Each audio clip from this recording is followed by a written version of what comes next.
What up, people? It's your boy Chig from Gooner Eagle Eye, coming to you again with a brand new video. There's the burp. This time you are through to Man City versus Arsenal preview, where I'm going to be talking to you about the game, talking to you about key components, and talking to you about bits and bobs of where I feel like the game can be won and lost. Before I go into that, I hope you guys are all well. Usual housekeeping coming up. Please do come in, stick a like on these videos, especially previews. Previews for all YouTubers are really tough. I think people are definitely more tuned in to reviews than previews. And I always, like a numpty, choose to do it late. And so please do stick a like. It's not like you could go anywhere, let's face it. So please do stick a like on this video as you come in. Hit the subscribe button if you haven't already. And feel free to join the membership. And I mention the membership because for the very first time, yours truly is doing a giveaway for members. That's right. I'm going to be doing my first giveaway for members. You see, I figured I've got the audio version of this, and I figured that you lot might actually want a book. That's right. I'm giving away this book, the Arsene Wenger book, the one he's been promoting all week. I'm going to give this away. I don't have just one of these. Wait a minute. Have I gone nuts? That's right. I have two of these. I'm going to be giving away to two lucky members of my memberships crew. So all you guys need to do is really just stick a like on the video. Make sure you're subscribed. Make sure you're a member, because on Sunday, when I do my membership stream, which is the other bit of news, I'll be giving these two books away. Wherever you are in the world, I'll make sure it gets to you. Look at that. So you can't ask better than that. So I'll promote those again towards the end of the week. Hold on. Promote those again towards the end of the week and how you guys enjoy. I've got the audio version personally, because quite frankly, I've got enough books to be lorded around everywhere. The last thing I need to be doing is buying myself another one. But hopefully you guys will enjoy it. Finding it more or less by the by. There's nothing too revealing in it. Then I was hoping there'd be something a bit more revealing. Then again, I've only just started it. I think I'm about 50 pages in so far, so we'll see what happens. Anyway, I digress. Let's talk about Man City versus Arsenal. Big game. A game that people seem to be very confident about. I think that's a combination of factors. I think people are still very much on a high that, we've got Thomas Partey, and that, people are very keen to see how Thomas Partey settles in the team. Whenever we have a big signing, the fan base is gassed. Funny enough, I've been having debates with people about this all week, from Claude to Zach to a couple of other people in various different groups. And I get their point of view. I get why people are so happy and high about the Thomas Partey signing. You guys know for yourselves. Whenever I've been asked about what I think about the Thomas Partey signing, and if I could only sign Awar and Partey, who would it be? And I've always said I've always been consistent with that. So you guys know for a fact that I'm happy about this signing. I think people making music videos and stuff like that, you're kind of like, the only one I forgive for that is Frimpong, because he's Ghanaian. I feel like his reaction was genuine. So for him, Partey signing would have been like JJ Okocha signing for Arsenal. You best believe if JJ Okocha had signed for Arsenal in 2006, I'd have been throwing Nigerian shugs. You think what you see now is over the top? Shit. JJ Okocha signed in 2006? Gosh damn. No one would have told me nothing. So from that perspective, I do understand, but we also need to allow this guy to settle in, just like any other player. Yes, he's 27 years old. He's got a lot of experience. He's well schooled. But at the end of the day, this is a guy coming into a new country, into a new league, into a new physicality with a lot of expectations into the team. So with that being said, I don't think Mikel Arteta plays him tomorrow. I don't think he starts him anyway. I do not believe he starts him. And I think if we're getting battered, I think there's a good chance he doesn't play him at all, to be honest. I think people need to really temper their expectations about him starting. I'm about to contradict myself like a motherfucker when we get this video going. But I don't think he starts. I really don't think he starts. I think he'll go with tried and tested, try and outwork and hang in there in the game, and then look for an opportunity to bring on a Thomas Partey, to destroy our play, to bring on the physicality. I 100% think that that's what he's going to opt to do. I think it is worth mentioning also that I believe he played 2 sets of 90 minutes. One for Ghana where they got smoked by Mali, and then the other one where he was like man of the match against Qatar. So I think all those factors, given the fact that he's only had one really full training session with Arsenal, that Mikel Arteta tends to do what Klopp does, and that's kind of ease new signings in. I don't see him starting. I think there is little to no chance that he starts against City tomorrow. So I think you guys need to mentally prepare for that. But for me, of course, I'm looking forward to it. So I think there's a combination of that. I think it's a combination of the fact that Arsenal fans are naturally high and confident off the Partey signing. In also in conjunction with the fact that City are not on great form, really, since the start of the season. You know, when I look back to this is the quarterfinal. So when I look, I'll ignore the Champions League quarterfinal, which is in August. But it says it's in August, yeah. But they lost 3-1 to Wolves in September. They just about beat Bournemouth in the EFL. They got smoked to Leicester City. What was it? About 3 weeks ago. They won against Burnley well, and that was in the EFL Cup. They struggled to Leeds, which was a draw. So they're not on great form. And all of this ahead of us. Not to mention the fact that their best player, in Kevin De Bruyne, is actually confirmed he's missing tomorrow. But Man City are just the type of team where, yes, they missed their best player. But let's face it, 15 of their players are better than any player that we have. So for every Kevin De Bruyne that ain't in there, they can just slot in they could slot in anyone that they want to just fill in that role. So yes, it's a miss, but is it really that much of a miss? That's kind of my attitude on it. Yes, of course, it'd be a miss to anyone, but when you're City and you've got the resources that you have, you tweak the team a little bit, you're good to go. And not to mention the fact that don't think Sergio Aguero ain't in training. I know they're saying that he might miss the game using training. I guarantee he's at least on the bench tomorrow. And Sergio Aguero, whenever this motherfucker comes back, it always seems to happen that we always play City just as Sergio Aguero is coming back to fitness. Pisses me off when that happens. And then he comes in and he usually does something. So for every Kevin De Bruyne they're missing, don't worry, they're getting back a Sergio Aguero. So this is where I start to be a bit nervous. Evening kickoff, you never know if Arsenal can go either way. Just little things just make me doubt the confidence a little bit. But there's no doubt about it. If you had to say to me over the last 6, 7, 8 years that City have been rich, when was the last time you were most confident about going to an Ethiad game? It would be this game. Not for any reason other than I don't think they're on great form. I don't think we're on brilliant form, but I also don't think they're on great form.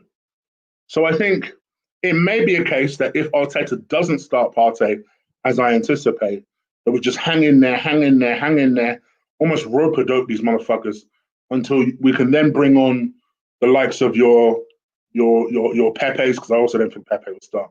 Your Pepes, your Parteys, and just try and outmuscle them towards the end. And I think that will be the Arteta ploy here. I would love us to go for it from the get-go. Go for it from the get-go. Especially before people start realizing that Ruben Diaz is an excellent defender. Before Laporte starts getting into his stride. Before they become a really good partnership. mark my words, they will become a really good partnership. Not to mention, they've still got Nathan Aki in the background. So, and then strike them before they get settled. I still don't rate their keeper. I don't care what anyone tells me. You know, as much as I give Leno shit, I actually think Leno's better than him. I fucking said it. I don't rate their keeper. I've never rated their keeper. I don't particularly rate Leno. So that shows you what I think about their keeper. So I just say just get at them. If we're gonna lose, I would rather us losing, trying and making an effort. And I could take like a 4-2 if it meant that we tried. You know, what I don't like is just this cup like attitude of, oh, we're just gonna defend by plugging shit in, and then it doesn't happen, and we're not able to defend the goals anyway, and then we get beat, and then some idiot tells me that Arsenal was still in the game because we were only losing 2-0 by the 82nd minute. Don't give me that. Please don't do that. Don't do that. So all the people are telling me at the Liverpool game. Liverpool wins second gear. Second gear. Let's be real. So that's kind of what I want to see out of Arsenal tomorrow. I would love to see Partey start, even if he only plays an hour. I get he's played a lot of football. He's travelled a lot. He's had a really full-on 2 weeks. So I can kind of understand if he's not doing 90 minutes tomorrow in his first game. But I just think I would like us to use that impact properly. And quite frankly, I would also not like everybody to kind of look at Partey to fix the defence. Everybody needs to work hard in order to keep a clean sheet. I think Gabriel's been a revelation at the back. I'll be honest. I knew he'd be a good signing. I didn't think he'd be that good. I did not think he'd be that. I'll hold my hands up. I'll be man enough to say it. I thought he would be good. I didn't think he'd be that good. I think this kid could be top level good. That's how, so far, he's displaying the sort of defending chops where I think he could be top level good. My only worry about him is that initial turn of pace. But other than that, he reads the game perfectly to me. So let's see what happens. Keep saying that's my go-to line. Let's see what happens. I'm going to show you my team real quick. I'm very, very conscious of the fact that I've got the combat show in 15 minutes. So I don't want to kind of rush you guys, but I also don't want to keep the boys waiting. So here is my 1 to 11. My 1 to 11, where I show you what my team is going to consist of. Remember, guys, as I always say, this is not the team that I think Arteta will play. This is the team that I would play. Yeah? Right. So here we go. So here is the team that I would go with. So I think eventually we will be tweaking our shape. I think the hope is that Chambers comes back in, gets up to pace. Because I think this is a Chambers spot all day. All day, this is a position made for Callum Chambers. So I think they're hoping that Chambers will come back and come up to pace. I think they're hoping that Rob Holding, with his one game good, one game shit, will be there as well to support. And eventually they'll transition into a 4-4-2. I don't know what's going on with Saliba, but you hope that eventually Saliba will eventually do what is required in order to progress into a Premier League team. Remember, he'll make the 25 regardless because he's under 21 years old, so he doesn't need to be counted as a one of the 25, if you like. There are lots of rumours that so I've gone with Leno in goal, as you can see. There are lots of rumours that Kirantini, I don't know how we're going to bump it, but apparently we're going to be able to bump it where he plays tomorrow. So great, I slot him in that side. I do still think it's a waste, but until we have defenders that we can rely on in both, like I said, I think eventually what you do with this is you put Tierney in his actual position, you put Gabriel on the left-hand side, or actually you put Gabriel in the middle, you put Rob Holding on the left-hand side of this, and then you put a Chambers on the other side or a Saliba on the other side. That's what you ideally want to do. This is my slight worry about playing Gabriel in this position because I noticed against Sheffield United, he started here and then eventually these two had to swap. And Luiz didn't have a particularly good game as a result. So that might be the reason why you drop a Luiz here and you play a Holding. I very, very nearly did that in this game. The only reason I've gone with this particular ploy here today is because Luiz, I trust him in this shape, in this position against big teams.